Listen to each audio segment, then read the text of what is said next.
Bienvenue pour l'épisode 2 du podcast Calme-toi, les OBNL changent le monde. Je suis ravi aujourd'hui d'avoir comme invité Jean-Christophe Filosa qui va être avec nous pour la prochaine heure ou les prochaines 20 minutes. On va voir tout ce qu'on a à se dire. Bienvenue Jean-Christophe. C'est un plaisir de prendre un café avec toi, comme d'habitude. Écoute, plaisir est largement partagé. Donc Jean-Christophe, je vais te laisser te présenter si tu le veux bien. Moi, à la base, c'est Jean-Christophe Filosa. Je suis directeur au réseau au niveau des gardiens virtuels. C'est quoi, les gardiens virtuels? C'est une bande d'extraterrestres qui vivent sur le net puis qui font de la santé mentale à travers le net de façon positive. Donc, on sert de balise auprès des jeunes, surtout de 14 ans jusqu'à 25 ans, mais on essaie d'avoir un impact assez large. Donc, on est au niveau provincial. Tout un défi, mais un beau défi. OK, quand même. C'est quoi l'histoire de Gardien Virtuel? Comment ça vous êtes créé? Ça a été quoi l'idée de base? Je suis quand même curieux parce que C'est parti d'un drame. Souvent dans les histoires, la vie te remet en question. Il y a environ 7 ans de ça. Le fondateur, qui était très près du milieu du e-sport, du sport électronique, a vécu des pertes de gens, de joueurs qu'il connaissait, qui avaient fait des tentatives de suicide qui sont mal terminées. Puis après, il s'est dit, à partir de là, c'est quoi les activités numériques qu'on pourrait faire pour soutenir ces gens-là, pas juste présentiel, parce que ces gens-là préféraient le numérique. Donc, la fondation est partie à partir de là. Donc, c'est un drame qui s'est transformé en belle histoire, parce que l'objectif, c'était d'être à l'écoute des gamers, des jeunes. On s'entend dans cette catégorie-là, tu peux en avoir de 12 ans jusqu'à 28 ans, là. Et même beaucoup plus vieux que ça. À ça, on s'assure. Donc, c'est parti de là, à la base. À travers les années, il y a bien sûr eu la COVID, qui était un grand défi. Là, on a créé une maison de jeunes numérique, à cette époque-là. Donc là, il y a plusieurs centaines de jeunes qui venaient régulièrement pour chercher soit un coup de pouce sur quoi faire à la maison, comme du yoga, faire des activités sociales, se rencontrer. Alors qu'à cette époque-là, c'était une grande prison. On s'entend, la COVID, c'était très difficile pour les jeunes. Donc, ça a été un beau succès. Suite à ça, les hasards de la vie a fait qu'on a eu un beau financement. On a pu lancer Quartier Québec, qui était une plateforme pour les jeunes. Encore, on restait toujours dans notre dynamique jeunesse, là, où les jeunes, il y aurait des blocs appartements, des rues, des activités de donjons et dragons. Suicide.ca est arrivé sur place. Donc, il y a plein d'organismes qui est arrivé sur place. Quand même, oui. En l'an 1, on a eu 84 000 visites uniques. Quand même, ça en fait des jeunes qui sont venus jeter un coup d'œil sur Quartier Québec. Et tout ça pour mener sur notre dernière réussite, là, donc, qui a été les travailleurs de rue numériques. Donc, on est parti du principe que pour rejoindre les jeunes aujourd'hui, oui, il y a les rues, oui, il y a les bars, oui, il y a les endroits où c'est assez classique. Mais ils passent beaucoup de temps au niveau du numérique. On s'entend que les jeunes, le nombre d'heures qu'ils passent là-dessus, là, puis on parle de tout petit, là, tu sais. À ce moment-là, comment on fait pour les rejoindre au quotidien? Parce que bien beau aller sur une plateforme, il faut faire l'effort de. Donc là, nous, l'avantage, c'est d'aller vers eux. Puis plutôt qu'aller sur un terrain de basket, on est parti trouver environ 65 streamers, diffuseurs sur Discord, sur Twitch, qui pouvaient parler de e-sport. On a une à la 15 000 jeunes qui a suivi, c'est sa vie de ses hamsters. Donc ça, on a vraiment toutes sortes de diffuseurs. Puis pendant qu'eux font leur diffusion, nos travailleurs de rue numérique apparaissent à ce moment-là. Puis ils donnent accès aux jeunes, justement, à des endroits privés où là, ils peuvent discuter, faire de l'écoute active avec eux, voir aussi s'ils ont des besoins dans la région où ils habitent. Puis nous, on peut les guider vers les meilleures ressources de leur région. Donc, en fin de compte, pour un jeune qui a besoin... on s'entend maintenant, nouvelle génération, là, le téléphone, là, c'est stressant. Donc, on s'entend que le clavardé, c'est moins oppressant pour eux. C'est pour ça que dans notre clientèle, actuellement, on a environ 65 % de jeunes hommes qui nous interpellent, 21 % de la clientèle LGBT.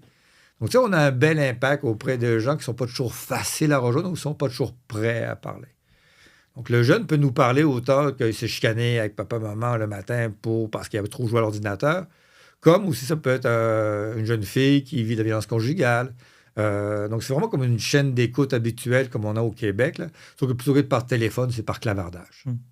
Puis vois-tu, à l'an 1, on a eu 1000 interventions. Cette année, on a au-dessus de 2000 interventions. on répond à un besoin. Quand même, parce qu'on peut le dire, nous deux, on s'est rencontrés en ligne aussi. On s'est rencontrés sur LinkedIn. Et c'est un peu ce que je t'ai dit la première fois qu'on s'est rencontrés, qu'on allait se boire un café. Moi, je trouve ça fantastique. Moi qui suis ancien travailleur de rue, c'est que vous avez un peu ouvert... tu vas me le dire si c'est vrai ou pas, mais j'ai l'impression que vous avez quand même ouvert un nouveau lieu d'intervention psychosociale, un nouveau lieu de rencontre, et que vous alliez chercher des jeunes que très peu de gens arrivaient à toucher. Moi, en ça, je trouve ça fantastique. C'est presque d'autres personnes l'ont fait avant. Honnêtement, j'en sais rien. Mais moi, je trouve ça fantastique comment vous avez monté votre truc, comment vous l'avez professionnalisé. Même si vous partez de streamers, vous avez des intervenants, des gens qui ont compris ce que c'est de l'intervention psychosociale. Et en plus de ça, qui arrivent à toucher des jeunes que peu de gens arrivent à toucher. Donc, en ça, moi, je trouve ça fantastique. Et puis, c'est une des raisons pour lesquelles je pense que tu as été une des premières personnes que j'ai voulu recevoir sur ce podcast. Tu as commencé un peu à nommer l'impact que ça avait sur les jeunes. Est-ce que tu peux m'en dire un petit peu plus ? Tu m'as dit que là, en 1, vous avez touché combien de jeunes ? On a fait 1000 interventions. Puis même. en 2, même pas. On a commencé au mois d'avril, puis on a fait 1000 interventions jusqu'à Noël. Ouais. Puis cette année, on a fait au-dessus de 2000 interventions. Donc, on s'entend que ça répond à un besoin. Les jeunes aussi, on s'entend qu'après l'école, parce qu'à l'école, ils sont déjà encadrés. Et quand tu arrives à la maison, tout le stress que tu as vécu dans ta journée, tu n'as pas toujours quelqu'un à qui en parler, puis avoir une écoute attentive. En ayant un travailleur de rue numérique, ça te permet d'avoir ça. Tu sais, on a des jeunes là, qui nous appellent semaine après semaine parce qu'ils ont eu des vies difficiles ou des moments juste poches. Tu sais, ta blonde t'a lâché ou t'as lâché ta blonde ou peu importe ce qui t'arrive. On t'a mis dans ton équipe ou n'importe quoi. Il y a des choses qui sont importantes dans la vie. À cet âge-là, c'est très important. Oui. Oui. On l'a tous vécu. Le besoin, il est là. Puis le fait d'être des gens qui sont là à chaque soir. La grande différence dans notre approche, contrairement à des collègues comme Tel Jeune ou des choses comme ça, premièrement, Tel Jeune, c'est 75% de filles qui rejoignent. Ah, OK. Nous, à l'autre extrême, c'est 65% de garçons, puis pas mal la clientèle LGBT, parce que les garçons, ils sont moins dans l'émotion directe. Ils la vivent plus intérieurement. Ouais. Puis le jour où ils osent en parler, il ne faut pas les brusquer. Il faut prendre le temps de les écouter, puis des choses comme ça. Puis d'avoir quelqu'un qui est sur ton stream ou ton émission préférée soir après soir, ton chum va dire « Ouais, tu peux leur parler, ils m'ont donné des bons conseils, ils m'ont écouté. Ouais, mais je vis juste ça. Pas grave, au moins tu vas pouvoir en parler avec quelqu'un. » Donc, juste ça a fait que les jeunes ont fait un lien de confiance avec nous. Puis nos intervenants, j'ai Mme Picabou, j'ai Aquarelle, j'ai toutes sortes de noms. Ça aussi, ça aide à faire confiance. Donc, on n'est pas des robots. Ouais. Puis, en plus, ils ne nous voient pas comme faisant partie du système de santé directement aussi. Ça, c'est un gros avantage aussi. Là. Donc, ils nous voient vraiment comme un intervenant à l'extérieur ou quelqu'un qui peut les écouter selon le besoin. Parce qu'on sent qu'il y a une certaine, certaine méfiance de la nouvelle génération face au milieu hospitalier, au milieu plus classique. Donc là, ils ont l'impression d'avoir un échappatoire. Même si nous, à la fin, si le besoin y est là, on va les référer. S'ils ont besoin d'un CJE, s'ils ont besoin d'un centre d'amitié autochtone, s'ils ont besoin de peu importe ce qui est dans leur région. Nous, on a un bottin par région du Québec qui nous permet justement de dire, écoute, ces temps-ci, on a du monde qui nous appelle, ils ont des problèmes de logement. On parle d'un peu plus vieux, les 18-25 ans. Là. On les réfère par rapport justement à ceux qui peuvent les aider par rapport à leur logement. Dans le temps des fêtes, nous, on a intervenu. Nous, on est là, on essaie d'être là 365 jours par année. Là. Le soir avant Noël, tu peux avoir 50 personnes dans ta famille et être tout seul. Oui. Puis surtout quand tu es jeune, tu ne le diras pas parce que tu ne veux pas faire plaisir à grand-papa, à tes enfants ou à n'importe qui quand tu es plus vieux.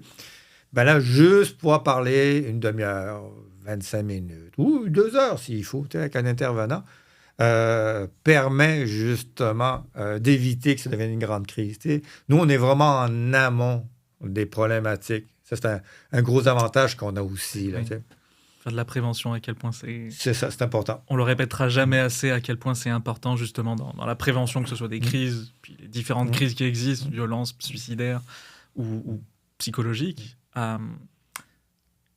Donc clairement, l'impact sur les jeunes que vous avez, il est fantastique. Comment vous le développez aujourd'hui? C'est quoi vos... écoute, quand j'ai engagé mon monde, premièrement, j'ai engagé beaucoup de monde qui viennent étudier en psychologie, deuxième, troisième année. Des gens qui ont déjà des formations, qui sont déjà intéressés par le milieu de la santé mentale. Pour moi, c'était la base. On n'a aucun bénévole. Pourquoi on n'a aucun bénévole? Parce que si un bénévole répond à un jeune puis qu'il dit après « je te passe quelqu'un », tu as 75% de chance de le perdre. OK. Donc, je ne voulais pas prendre de risque. J'ai mis à avoir des équipes plus petites. J'ai quand même 4 personnes en moyenne par soir qui sont disponibles. On s'entend quand même. C'est une belle équipe. Là. Vous êtes combien au total? Moi, j'ai environ une dizaine d'intervenants. Donc, plus moi, plus aussi quelqu'un qui s'occupe justement de faire un suivi pour la santé mentale de mon équipe. Ou revoir les interventions avec eux aussi. C'est important. Il faut prendre soin de nos équipes. Là, donc, vous faites de la supervision clinique en plus. Oui, c'est ça. En 2023, on a eu comme un prix sympathique. On a eu le mériteur de la meilleure organisation de l'année pour la prévention du suicide du Québec. C'est cool, mais c'est hyper stressant, sérieux. Là. Pourquoi? Parce que ça t'oblige à aller sur une coche plus haut. C'est bien beau dire « Wow, on te donne ça », mais là, ça veut dire que le monde s'attend à ce que tu restes à ce niveau-là. J'ai mal dormi le lendemain. Sérieux, là? Je m'étonne.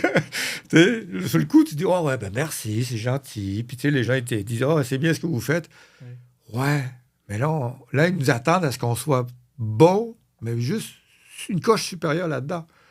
Wow, là, il faut qu'on réfléchisse.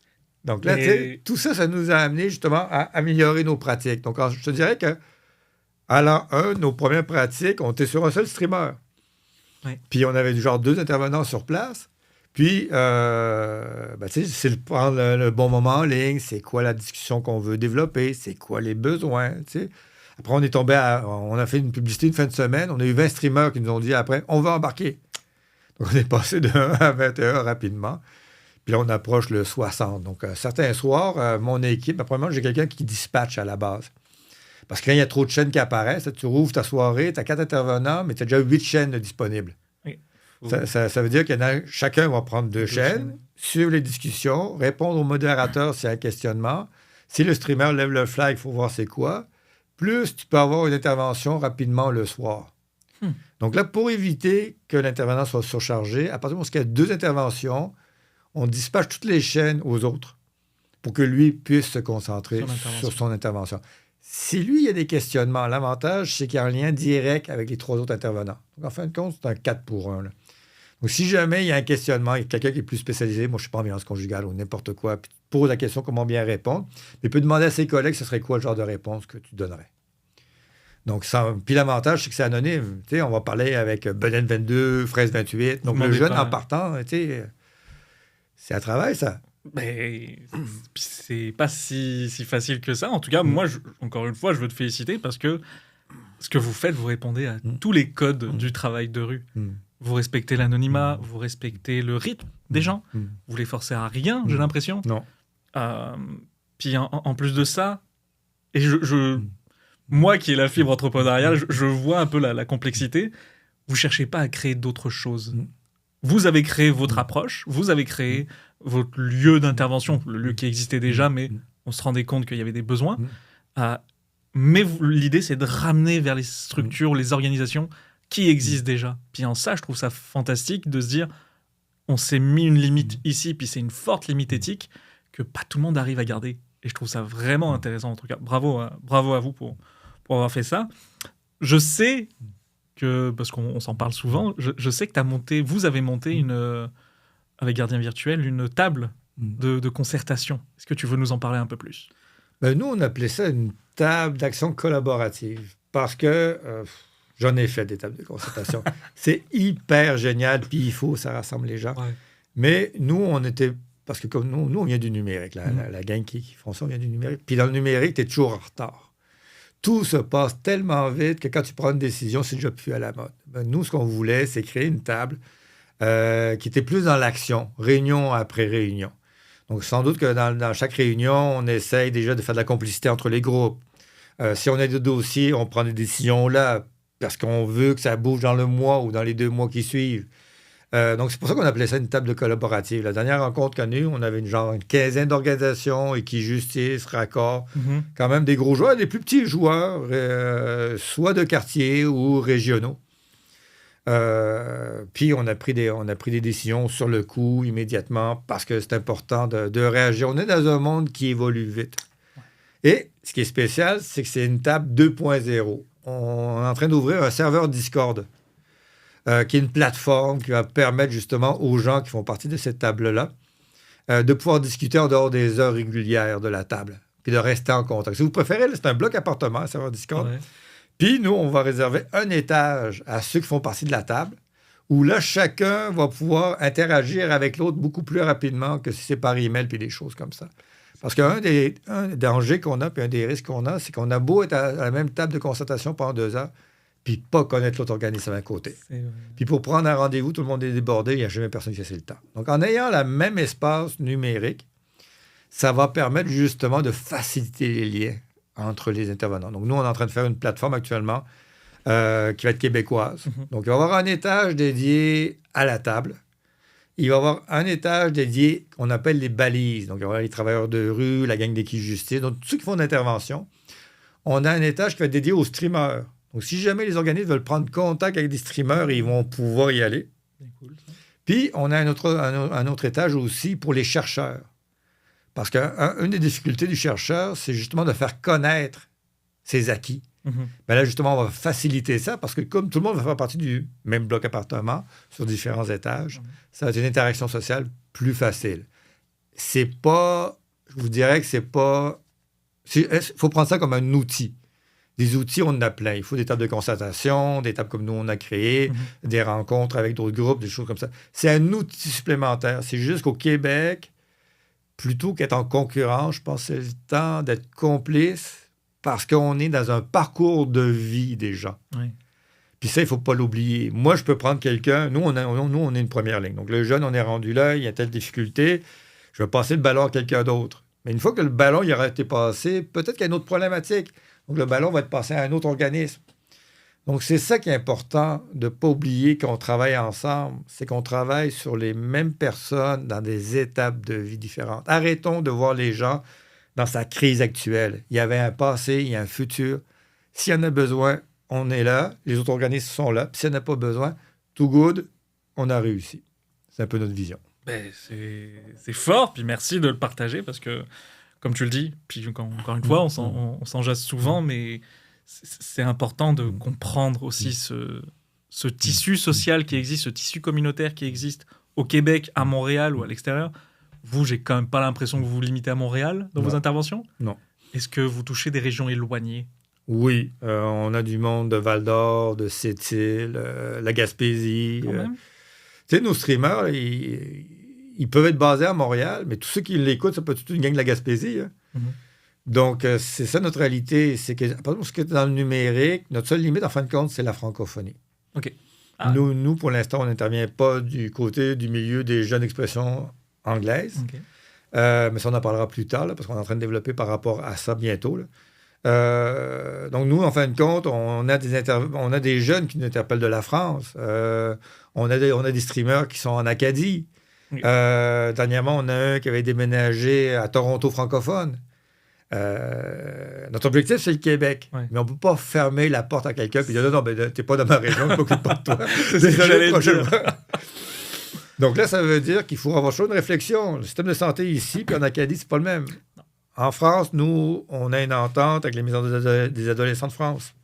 Donc, nous, on envoie les jeunes là-bas. Moi, je sais qu'actuellement, sur Paris, ils n'ont pas de place. On ne les enverra pas à Paris, on les envoie ailleurs.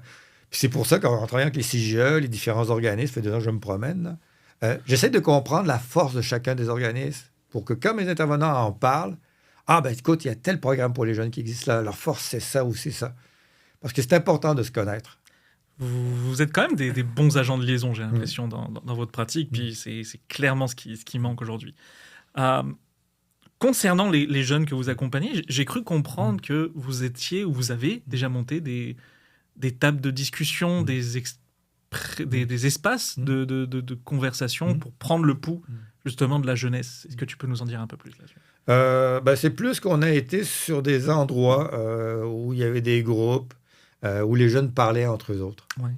Puis on leur demandait la permission parce que nous, on a des ambassadeurs qui peuvent aller juste à coup d'œil, parler avec eux autres, leur poser des questions, des choses comme ça. Tu sais, on est dans un Québec qui évolue rapidement. Là, tu sais, on a des mots à la mode qui sont déconstruction, santé mentale positive, bienveillance. Il y a une fatigue de la part des jeunes par rapport à ça. Okay. Je te dirais que les jeunes hommes, actuellement, ils sont plus dans la construction. Ils veulent être construits autour d'eux-mêmes. Ils ne veulent pas être vus comme des chantiers de construction. La santé mentale positive, c'est comme rendu un championnat. Tu sais, c'est comme dire, je vais gagner les Olympiques, je vais chanter. Tu sais, alors que être bien dans sa peau, ça t'appartient. Donc, tu sais, à un moment donné, il faut être aussi dans une revision des terminologies auprès des jeunes, puis se dire... Puis ils disent pas que c'est mal, les terminologies d'avant. Ils disent juste qu'ils sont peut-être rendus ailleurs, puis ils veulent être écoutés autrement. Je pense qu'on est dû au Québec pour avoir une discussion autour de ça, justement. Là. Comment parler avec les jeunes, puis prendre le temps de les écouter, pas leur imposer la santé mentale positive ou autre chose. Ouais, mais d'écouter. C'est ça, prendre le temps d'écouter. Puis je te dirais, c'est le même combat que dans les années 70, dans les milieux gays, où les hommes gays voulaient se définir selon ce qu'ils étaient eux, et non par rapport à la société. Ils ne voulaient pas être déconstruits parce que c'était mal d'être gay ou des choses comme ça. Mais je pense que nos jeunes hommes actuellement sont rendus dans le même mood. Ils ne veulent plus être déconstruits. Ils ont des défauts, ils ont des qualités, comme n'importe quel être humain, mais ils veulent être construits autour de ce qu'ils sont. Tu sais, ils veulent être... Comment je pourrais dire ça? Ils sont nés comme ça, puis c'est comment on peut les apprécier comme ils sont. Puis je te dirais que les femmes ont eu le même combat, puis je pourrais te nommer beaucoup de groupes qui ont eu ce même combat aussi. Je pense que ça fait partie des discussions modernes qu'on devrait avoir. Je serais ravi de les avoir à nouveau, encore et avec toi. Maintenant, si on parle un peu plus de futur. Gardien virtuel, c'est quoi vos projets, vos objectifs pour les années à venir, ou déjà pour 2025? Parce qu'en 7 ans, vous en avez fait beaucoup. Dans une galaxie pas si lointaine que ça, on a décidé, on parle de phrase classique, on a pris à Boris parce qu'on avait une forte demande de la part des jeunes d'expression anglophone. À dire pourquoi c'est juste les Franco qui ont ça. Ça pourrait correspondre à nos besoins.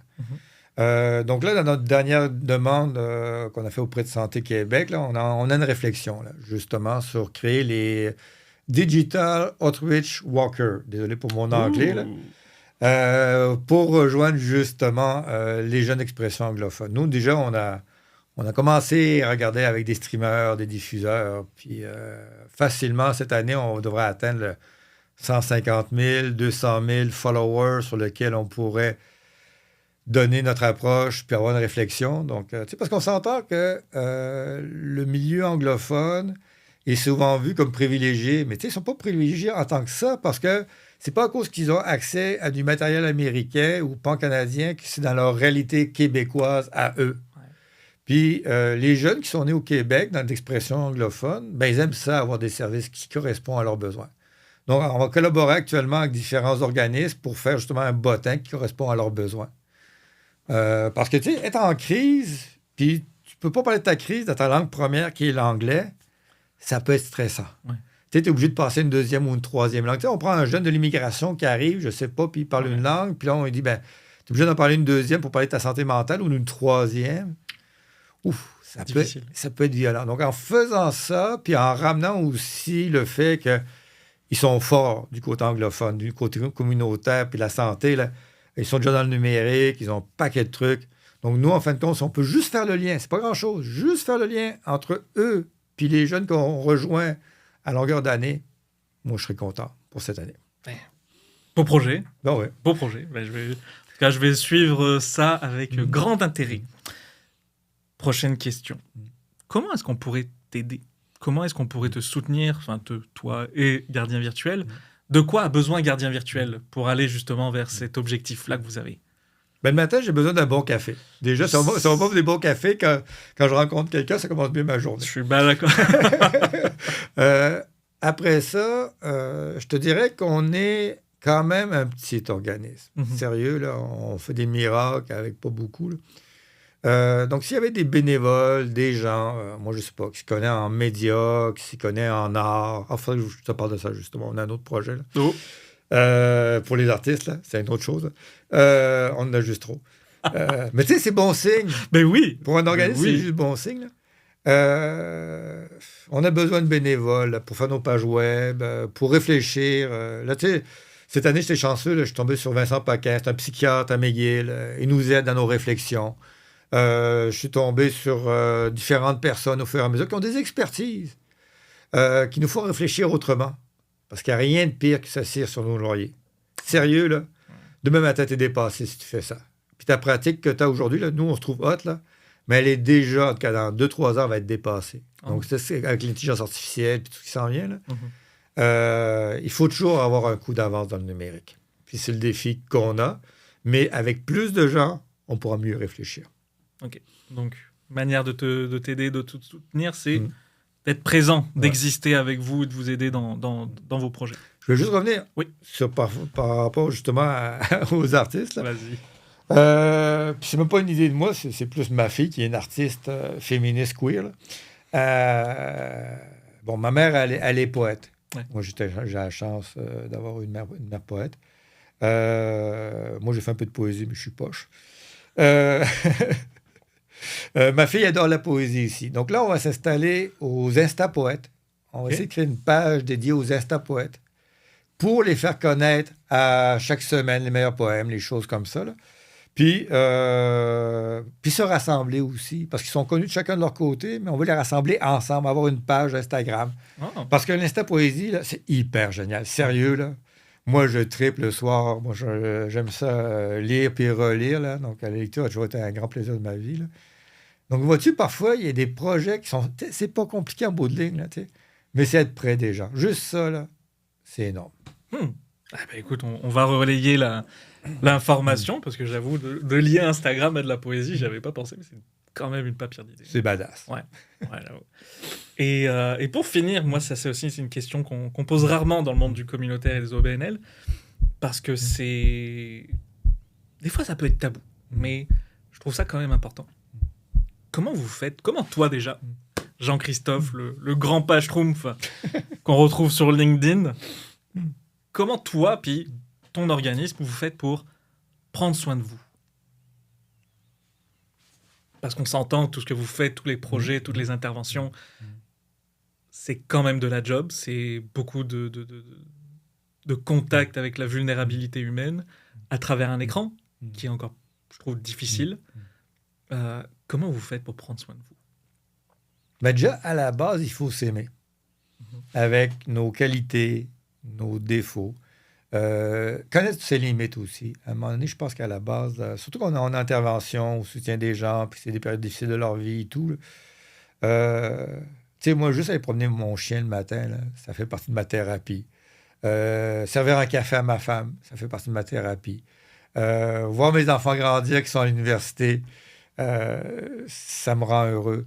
Tu sais, la vie, là, tu sais, c'est un peu comme le grand amour. Le grand amour, tu l'as au début, puis après, ben, tu passes à d'autres choses. Mais tu l'aimes tellement, ta femme, ou tu l'aimes tellement la personne avec qui que tu es, que c'est les petits détails de la vie. Donc, moi, je me raccroche à ça. Moi, je me raccroche au fait que dans la vie, c'est un privilège de vieillir. Je suis un peu plus vieux que vous, là.